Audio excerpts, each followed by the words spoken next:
నమస్తే భయ్య.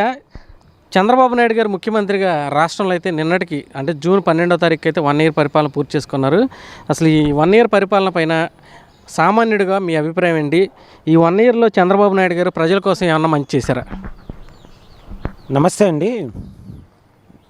ఈ 1 ఇయర్ ఈ కూటమి ప్రభుత్వం ఏర్పడి 1 ఇయర్ అయింది. అంటే 4 ఎలక్షన్ వచ్చినా సరే వీళ్ళు ఎప్పుడైతే గెలిచారో, ఎప్పుడైతే ప్రమాణ స్వీకారం చేశారో ఆ రోజు నుంచి పాలన ఆ రోజు నుంచి మొదలవుద్ది. కాబట్టి 1 ఇయర్ అయిన తర్వాత ఈ 1 ఇయర్లో ఎప్పుడు కూడా చంద్రబాబు నాయుడు గారు బటన్ నొక్కలేదండి. డైరెక్ట్గా ఆయన చేయాల్సిన పని జీవో ఇచ్చేవాళ్ళు అయిపోయింది. అట్లాగా ఈ 1 ఇయర్లో ప్రతి 3 డేస్కి యావరేజ్గా ప్రతి 3 రోజులకి ఒక పథకం రిలీజ్ చేశారండి. చూస్తే మొత్తం 142 పథకాలు ఏదైతే హామీలు ఏదైతే ఇచ్చారో, ఎలక్షన్ టైంలో ఏదైతే హామీలు ఇచ్చారో దాంట్లో 142 హామీలు నెరవేర్చారు ఈ 1 ఇయర్లో. ఎక్కడ కూడా ఒక బటన్ నొక్కలేదు. ఎక్కడ కూడా పేపర్లకి కానీ వృధాప్రయంగా డబ్బులు వేస్ట్ ఎక్కడా చేయలేదండి. వాటిల్లో 142 పథకాలు ఏంటో మనం ఇప్పుడు చూద్దాం.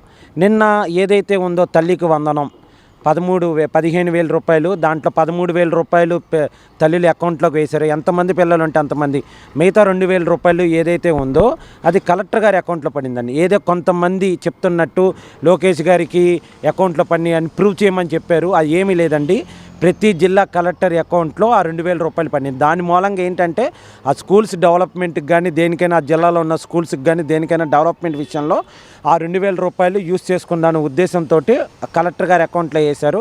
ఇలాంటి ఫేక్ ప్రచారాలు అయితే మీరు నమ్మద్దు.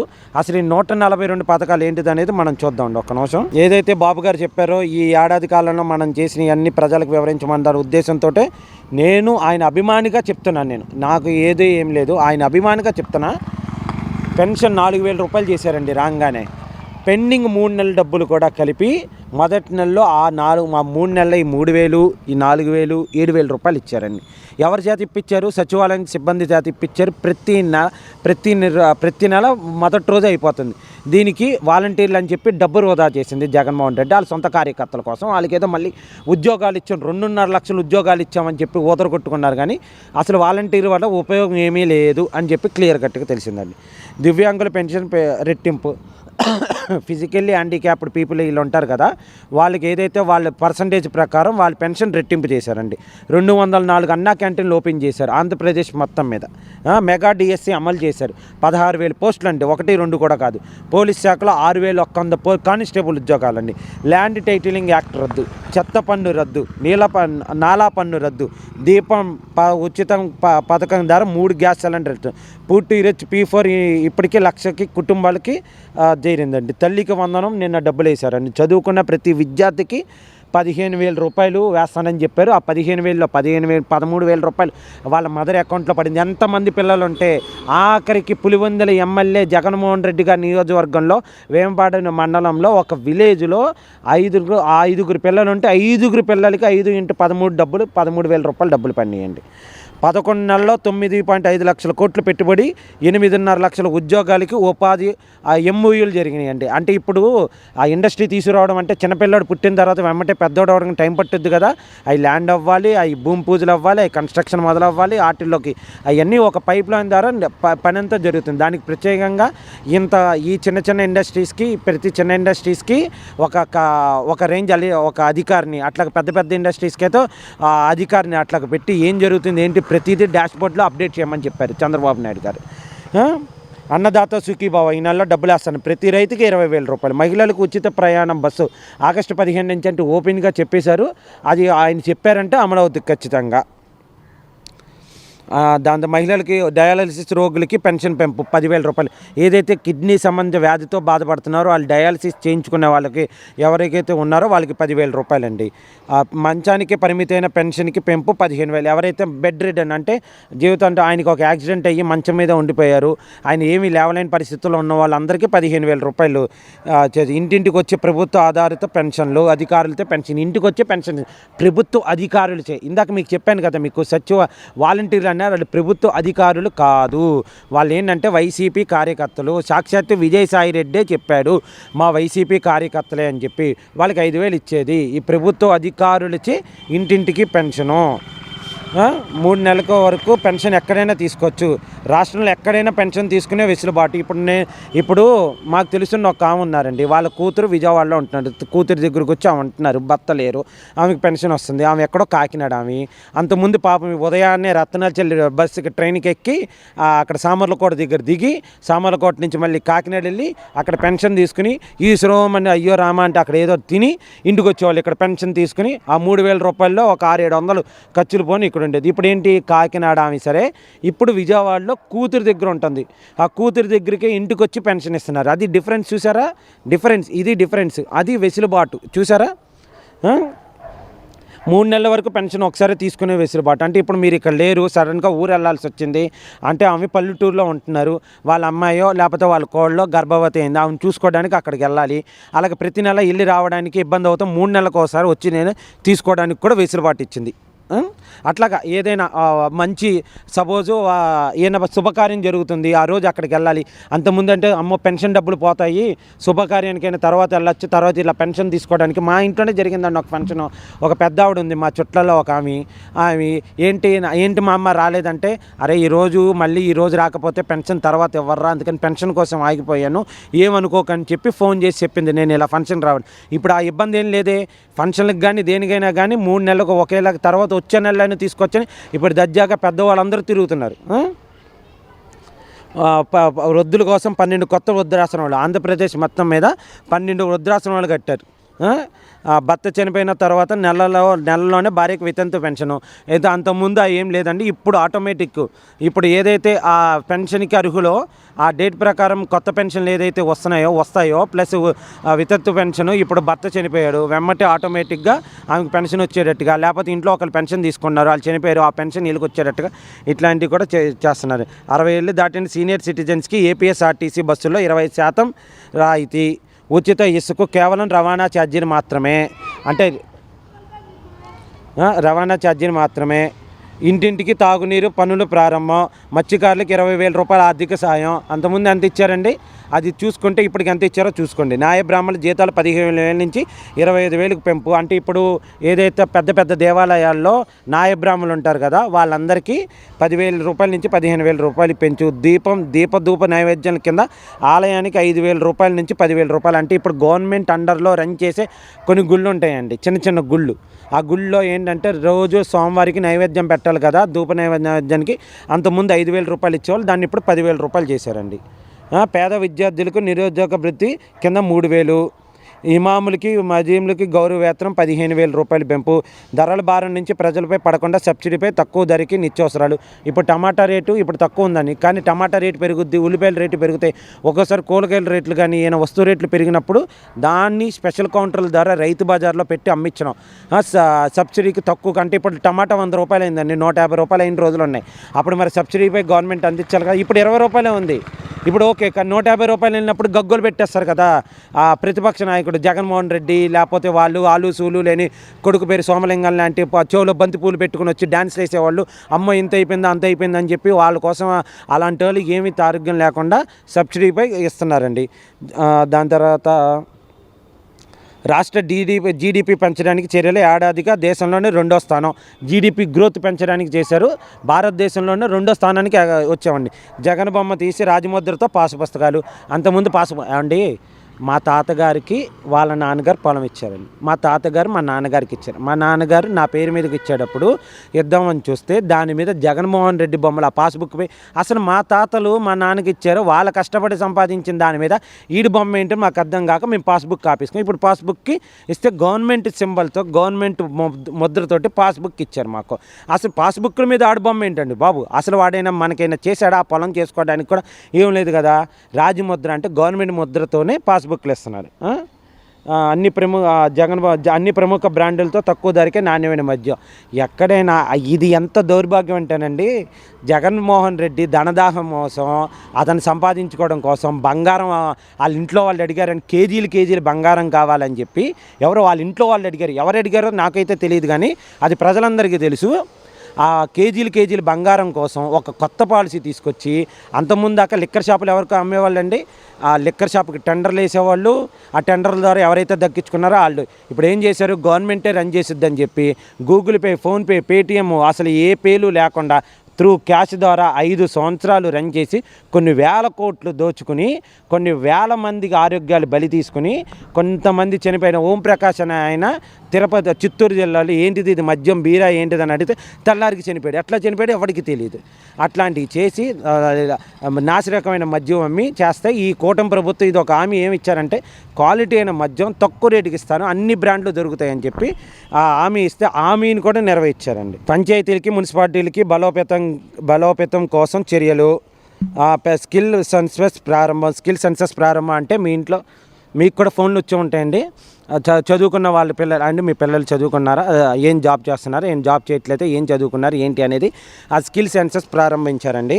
పర్యాటక రంగానికి పారిశ్రమలకు అంటే పర్యాటక రంగానికి ఇక్కడ మనకి ఇప్పుడు తిరుపతి ఉంది, ఇట్లాగా రాజమండ్రి, ఆరకు, ఎన్ని చోట్ల పర్యాటక కేంద్రాలకు అన్నిటికీ బాగా లబ్ధి దాన్ని బలోపేతం చేయడానికి, పారిశ్రామికవేత్తంగా చేయడానికి వాట్సాప్ గవర్నెన్స్ ద్వారా సులభంగా సర్టిఫికెట్లు. అంతమంది ఏదైతే ఉందో మా వాలంటీర్లు ఉన్నారు, వాలంటీర్ల దగ్గరికి వెళ్ళండి, వాలంటీర్ల చుట్టూ తిరగకుండా ఇప్పుడు ఏ చిన్న సర్టిఫికెట్లు, ఇప్పుడు క్యాస్ట్ సర్టిఫికేట్ కానీ ఇంకోటి ఏదైనా రెసిడెన్షియల్ సర్టిఫికేట్ కానీ ఏ సర్టిఫికేట్లు అయినా కావాలంటే వాట్సాప్ గవర్నెన్స్లో దానికి సంబంధించిన డాక్యుమెంట్స్ అన్నీ అప్రూవల్ చేస్తే అప్లోడ్ చేసేస్తే వాళ్ళు ఇచ్చేస్తున్నారు. దాని తర్వాత పర్యాటక రంగ నీరు, చెట్టు, ఉపాధి హామీల బకాయిలు చెల్లింపు. గత ప్రభుత్వంలో ఏదైతే వీళ్ళు పనులు చేశారో ఆ బిల్స్ అన్నీ ఈ ప్రభుత్వం వాడని, అసలు ఆ ప్రభుత్వానికి సంబంధం లేనివాడు కూడా ఇబ్బంది పెట్టి వర్కులు అనేది ఎవరైనా చేస్తారండి. చిన్న కాంట్రాక్టులు చేసే వాళ్ళు ఉంటారు, ఆ టీడీపీ వాళ్ళు ఉంటారు, వైసీపీ వాళ్ళు ఉంటారు, జనసేన వాళ్ళు ఉంటారు, కాంగ్రెస్ వాళ్ళు ఉంటారు, బీజేపీ వాళ్ళు ఉంటారు. వాళ్ళ బిల్స్ అన్నీ ఆపేశారు. వాళ్ళందరి బిల్స్ క్లియర్ చేశారండి. అభివృద్ధి వికేంద్రీకరణ. అంతకుముందు ఏం చేశాడండి, అభివృద్ధి వికేంద్రీకరణ అంటే వాళ్ళు ఏం చేశాడు, అభివృద్ధి కాదు గవర్నమెంట్ వ్యవస్థను వికేంద్రీకరణ కింద చేసి ఏంటంటే ఇక్కడ అమరావతిలో ఏమో అసెంబ్లీ పెడతాను, ఆ వైజాగ్లోనేమో సెక్రటేరియట్ కడతాను, కర్నూలులోనేమో హైకోర్టు పెడతాను అని చెప్పి అన్నాడు. అంటే ఇప్పుడు హైకోర్టులో పని ఉన్నాడు, ఆ విజయవాడలో ఉన్నాడు, అంటే కర్నూలు వెళ్ళాలా, పోనీ అతనికి హైకోర్టులో పని చూసుకున్న తర్వాత సెక్రటేరియట్లో పని ఉండుద్ది, ఆయన మళ్ళీ వైజాగ్ వెళ్తాడా. ఇది ఇట్లా చేసిన దానికి అభివృద్ధి వికేంద్రీకరణ చేశాడంటే అభివృద్ధి 13 జిల్లాల్లో, అది ఉమ్మడి 13 జిల్లాల్లో ప్రతి జిల్లాలోనూ ఇది ఇప్పుడు కృష్ణా, గుంటూరు ఉంది, అమరావతి ఉంది, అలాగే మల్లవెల్ల ఇండస్ట్రియల్ కారిడార్ ఉంది, అలాగే అనంతపురానికి గ్రీన్ ఎనర్జీ అని ఇవన్నీ తీసుకొస్తున్నారు. అనంతపురంలో ఇండస్ట్రియల్ కారిడార్ తీసుకొచ్చారు, అనకాపల్లి దగ్గర స్టీల్ ప్లాంట్లు, ఇట్లాగా ఉమ్మడి 13 జిల్లాల్లోనూ ప్రతి జిల్లాల్లోనూ ఏదోటి అభివృద్ధి వికేంద్రీకరణ చేసేటట్టుగా ప్లాన్ చేసుకొని చేస్తున్నారండి. దాని తర్వాత గంజాయి డ్రగ్స్ నియంత్రణ. అంతకుముందు గంజాయి ఏరులై పారేదండి. అసలు విజయవాడలో ఏడ చూసినా, విజయవాడలో కదా ఆంధ్రప్రదేశ్లో ఏడ చూసినా సరే గంజాయి విపరీతంగా దొరికేది. అన్ని దానికి నియంత్రణ చేశారు, కట్టడి చేశారు. వరద సాయం భారీగా పెంపు. మన విజయవాడ వాటర్ మునిగిపోయిందండి. విజయవాడ ఒక భాగం అంటే కొంత పక్క కొండ పక్క బుడమేరు కాలువ పరిహార ప్రాంతాల్లో వచ్చి వాళ్ళందరికీ వరద సాయం ఎంత ఇలా ఇచ్చారు, ఎన్ని రోజుల్లో ఇచ్చారో చూసుకోతాయి అన్నీ. విజయవాడ ప్రజలను అడిగితే ఎవరైతే ఇబ్బందులు పడ్డారో వాళ్ళని అడిగితే వాళ్ళు చెప్తారు. తిరుమలని ప్రక్షాళన. తిరుమలలో ఏం చేశారండి వీళ్ళు, అదేదో నెయ్యి కూడా కాదండి, అదేదో ఒక నెయ్యి లాంటివి తీసుకొచ్చి దాంట్లో చేశారని చెప్పి మన హైకోర్టుకి సిట్టు ఏదైతే central government food corporation of food FSSA license వాళ్ళు, అక్కడ జడ్జి గారు, ఆంధ్రప్రదేశ్లో ఉన్న అధికారులు వీళ్ళందరూ కలిసి ఇచ్చిన నివేదికలో అది నెయ్యి కాదు అని చెప్పి క్లియర్గా ఇచ్చారు. రివర్స్ టెండరింగ్ విధానం రద్దు. అంతకుముందు ఏమన్నారండి, ఇన్ని కోట్లు దాటిన పనులకి రివర్స్ టెండరింగ్ ద్వారా అవన్నీ మళ్ళీ చేస్తామని చెప్పి ఆ రివర్స్ టెండరింగ్ విధానాన్ని రద్దు చేశారు. డబుల్ ఇంజిన్ సర్కార్తో కేంద్రం నుంచి నిధులు, తెలంగాణ విభజన సమస్యల పరిష్కారం. అప్పుడు ఏం చేశాడండి, ఖర్జూర పండు ఇవ్వంగానే అదేదో జగన్మోహన్ రెడ్డికి కేటీఆర్ ఖర్జూరం మొక్కిచ్చాడు. అయ్యే భవనాలు అవన్నీ వదిలేసుకొని వచ్చేసాడు. రేషన్ షాపుల్లోనే ఇప్పుడు రేషన్ షాపుల్లోనే రేషన్ ఎందుకంటేనండి, ఆ అబ్బాయి రేషన్ షాపోడు, రేషన్ వ్యానోడు ఎప్పుడో వస్తాడు. వాళ్ళు వచ్చేటప్పుడు స్కూల్కి పిల్లలు పంపించాలి, వంట వండుకోవాలి, ఉదయం పూట 8 9 లేకపోతే ఎన్నింటికో వస్తారు. ఆ టైంలో పనుల్లో ఉంటారు, లేకపోతే పనికి వెళ్ళే వాళ్ళు ఉంటారు. అవన్నీ కాకుండా అన్నీ ఆలోచన చేసి 1వ తారీఖు నుంచి 15వ తారీఖు దాకా రేషన్ షాపుల్లో ఉదయం 8 నుంచి 12 వరకు, సాయంత్రం 4 గంటల నుంచి 8 గంటల వరకు రేషన్ తీసుకోవచ్చు. ఒకవేళ రేషన్ తీసుకునే టైంలో సర్వర్ అయినా ఇబ్బంది ఉందంటే వాళ్ళు ఫోటో తీసి వాళ్ళ చేత సంతకం పెట్టించుకుని రేషన్ ఇమ్మని చెప్పి ఈ ప్రభుత్వం చెప్పింది. ఎందుకనంటే ఆ టైం అయిపోయిన తర్వాత ఇంట్లో పనులు చేసుకునే వాళ్ళు కాకుండా ఇంట్లో హౌస్ వైఫ్ ఉన్న వాళ్ళని పనులన్నీ చేసుకుని మధ్యాహ్నం లోపల తెచ్చుకోవచ్చు. లేకపోతే పనులకు వెళ్ళి వచ్చిన వాళ్ళు అనుకోండి, సాయంత్రం 5-6 వచ్చిన తర్వాత 8 వరకైనా వెళ్ళి లైన్లోకి వెళ్ళి తెచ్చుకోవచ్చు. అలాగే లేవలేని పరిస్థితుల్లో వృద్ధులకి 65 సంవత్సరాలు ఇంట్లో ఉన్న వాళ్ళందరికీ కూడా ఇంటికే రేషన్ తీసుకెళ్ళమని చెప్పి రేషన్ షాప్ వాళ్ళకి ఆర్డర్స్ ఇచ్చారండి. దాని తర్వాత కర్నూలులో హైకోర్టు బెంచ్, ఏదైతే కర్నూలు ఎలక్షన్ టైంలో బాబు గారు చెప్పారో హైకోర్టు బెంచ్ పెడతానన్నారో దానికి సుగమం చేశారు. పోలవరం నిర్వాసితులకు R&R ప్యాకేజ్ ఇచ్చారండి. అప్పుడు ఏదైతే అక్కడున్న నిర్వాసిత ప్రాంతాలకు R&R ప్యాకేజీ అవన్నీ డబ్బులు జమ అయినాయి. మాజీ సైనికుల సంక్షేమానికి కార్పొరేషన్, ఇప్పుడు ఎవరైతే మన ఆంధ్రప్రదేశ్ నుంచి మన కోసం, భారతదేశం కోసం అక్కడ సరిహద్దుల్లో పోరాడారో వాళ్ళ సైనికుల కోసం ఒక కార్పొరేషన్ పెట్టారు. నాకు తెలిసి సౌత్ ఇండియాలో ఫస్ట్ అనుకుంటా ఇది ఇట్లా కార్పొరేషన్ పెట్టడం. నాకు తెలిసి అయితే ఇది ఫస్ట్ అండి. వర్గీకరణ హామీకి అమలు, గ్రీన్ ట్యాక్స్ తగ్గింపు, భవన నిర్మాణ బోర్డు పునరుద్ధరణ, ఉద్యోగాలు 1వ తేదీన జీతాలు, పెన్షన్ 1వ తేదీన జీతాలు, ఉద్యోగులు 1వ తేదీన జీతాలు, పెన్షన్లకు 1వ తేదీనే జీతాలు, ఉద్యోగులు బకాయిలు చెల్లింపు, టీచర్లకు మేలు చేసే 117 జీవో రద్దు, ఉపాధ్యాయులు ప్రస్తుతం 45 యాప్ల స్థానంలో 1 యాప్, బీసీలకి స్వయం ఉపాధి కోసం 40% రాయితీతో 5 లక్షల వరకు రుణం, స్వర్ణకారుల కార్పొరేషన్. స్వర్ణకారం అంటే బంగారం ఎవరైతే తయారు చేస్తారో మనం బంగారము ఇచ్చేస్తే వాళ్ళు ఆ వస్తువులు తయారు చేస్తారో వారికి ఒక కార్పొరేషను. బీసీలకి సప్లాన్ ద్వారా ఖర్చు 896 కోట్ల నిధులు విడుదల, వడ్డర కులస్తులకి క్వారీల్లో 10% రిజర్వేషన్, గీత కార్మికులకి మద్యం షాపుల్లో 10% రిజర్వేషన్, శాశ్వత కుల ధృవీకరణ పన్ను. అంటే అంతకుముందు ఏంటి, క్యాస్ట్ సర్టిఫికేట్ 2 years 1 year అట్లా ఉండేది. ఇప్పుడు లైఫ్ లాంగ్ ఒక్కసారి సర్టిఫికేట్ తీసుకున్నారంటే లైఫ్ లాంగ్ అది పనికొచ్చేటట్టుగా ఇచ్చారండి. చేనేత కార్మికులకి GST ఎత్తివేత, చేనేత కార్మికుల ఇంటి నిర్మాణానికి అదనంగా 50,000, చేనేత కార్మిక కుటుంబానికి ఆరోగ్య బీమా, ఒక్కొక్క కుటుంబానిపై ఏడాదికి 2,100 ప్రీమియం ప్రభుత్వమే చెల్లింపు, చేనేత మగ్గాలకి 200 యూనిట్ ఉచిత విద్యుత్తు, చేనేత మరమగ్గాలకి 500 యూనిట్లు ఉచిత విద్యుత్తు, స్థానిక సంస్థల్లో 34% రిజర్వేషన్, నామినేటెడ్ పోస్టులకు బీసీలకి 34% పదవులు, సెలూన్ షాపులు నిర్వహించి నాయ బ్రాహ్మణులకి 200 యూనిట్లు ఉచిత విద్యుత్, ట్రస్ట్ బోర్డు ద్వారా ఒక నాయ బ్రాహ్మణుకు ఉండేలా చర్యలు. అంటే ఇప్పుడు ట్రస్ట్ బోర్డులు ఉంటాయి కదా, ప్రతి గుడికి బోర్డు, దాంట్లో ఒక దాంట్లో ఆ సభ్యుల్లో ఒక నాయ బ్రాహ్మణుడు ఉండేటట్టుగా, దాంట్లో బీసీ భవన నిర్మాణం, ఆదరణ పథకం పునఃప్రారంభం, బీసీలకి స్వయం ఉపాధి, బీసీ స్టడీ సర్కిల్, ప్రత్యేక బీసీ పరిరక్షణ చట్టం, తోట చంద్రయ్య, అమర్నాథ్ గౌడ్ బీసీ వ్యక్తులకి కేసులు రీఓపెన్, వాళ్ళని ఎవరినైతే చంపేశారో వైసీపీ ప్రభుత్వంలో వాళ్ళ కేసులను రీఓపెన్, మత్స్యకారులు దెబ్బతీసేలా 217 144 జీవో రద్దు, వేటకు వెళ్ళే టైంలో బోట్లకి లీటర్ డీజిల్పై 9 రూపాయల సబ్సిడీ, ఇల్లు నిర్మాణం, ఇంటి నిర్మాణానికి 4 లక్షలతో పాటు గ్రామాల్లో 3 సెంట్లు, పట్టణంలో 2 సెంట్లు మంజూరు, ప్రతి ఒక్కరికి 25 లక్షలు ఆరోగ్య బీమా, ప్రతి పౌరుడికి డిజిటల్ హెల్త్ కార్డు, సోలార్ ప్రవహించే విధంగా విద్యుత్ భారం తగ్గిస్తాం, మైనార్టీ విద్యార్థులకి టైటిల్ ఉచిత శిక్షణ, ఏపీ వ్యాప్తంగా 19 శిక్షణ కేంద్రాల ఏర్పాటు, మైనార్టీలకు ఉచిత హామీ నిలబెట్టుకుంటూ షాదీఖాన్ నిర్మాణానికి 2.90 కోట్లు విడుదల, ముస్లిం మైనార్టీ విద్యార్థుల కోసం మదర్సా నవీన విద్యా పథకం, ధాన్యం కొనుగోలు వెంటనే చెల్లింపు. ఇది గత ప్రభుత్వంలో అండి 5 నెలలు 6 నెలలు 4 నెలలు పట్టేది.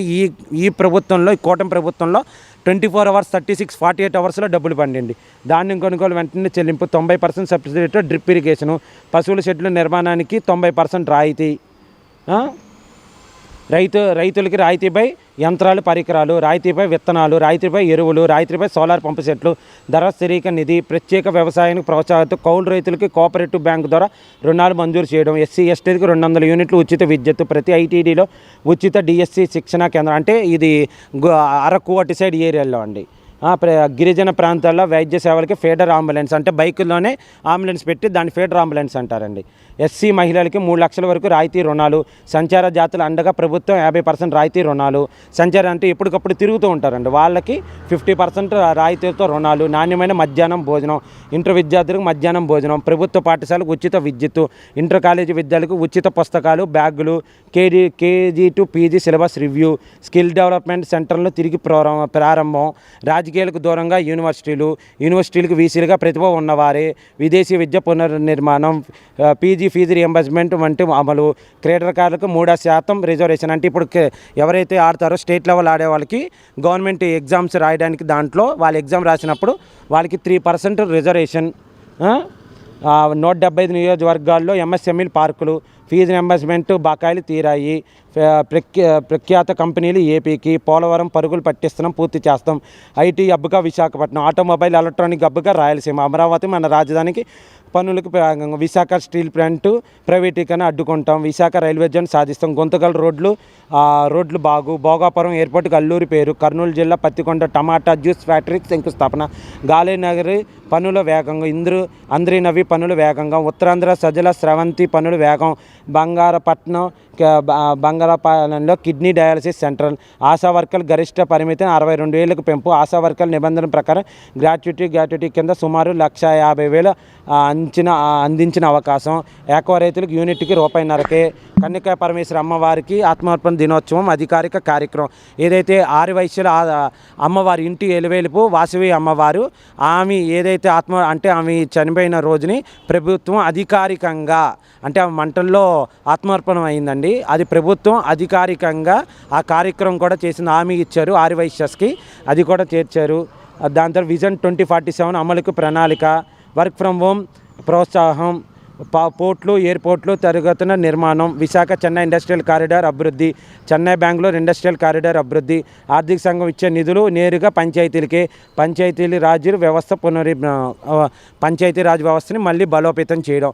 ఇట్లాగా ఈ కూటమి ప్రభుత్వం 2024 జూన్ నెలలో ఎప్పుడైతే ఎక్కిన కాడి నుంచి 2025 జూన్ వరకు ఈ 12 నెలల్లో యావరేజ్గా ప్రతి 3 రోజులకి ఒక పథకం అమలు చేసిందండి. ఎక్కడ కూడా బటన్ నొక్కలేదు, ఎక్కడాక డబ్బులు వేస్ట్ చేయలేదు, ఎక్కడాక ఊదరగొట్టలేదు, ఎక్కడాక ఇవన్నీ ఏమీ చేయలేదు. చక్కగా ప్రభుత్వ అధికారులచే అన్ని పథకాలు ప్రభుత్వ అధికారులతో చేపించారు తప్ప ఎక్కడ వాలంటీర్లని వీళ్ళని ఏదీ లేదు. ప్రతిరోజు ప్రతి నెల 1వ తారీఖు ఉదయమే పెన్షన్ ఇస్తున్నారు, అది గవర్నమెంట్ అధికారులచే. ఎక్కడా కూడా ఇది 3 నెలలకోసారి పెన్షన్ తీసుకోవచ్చు, 3 నెలల డబ్బులు ఒకసారి తీసుకోవచ్చు.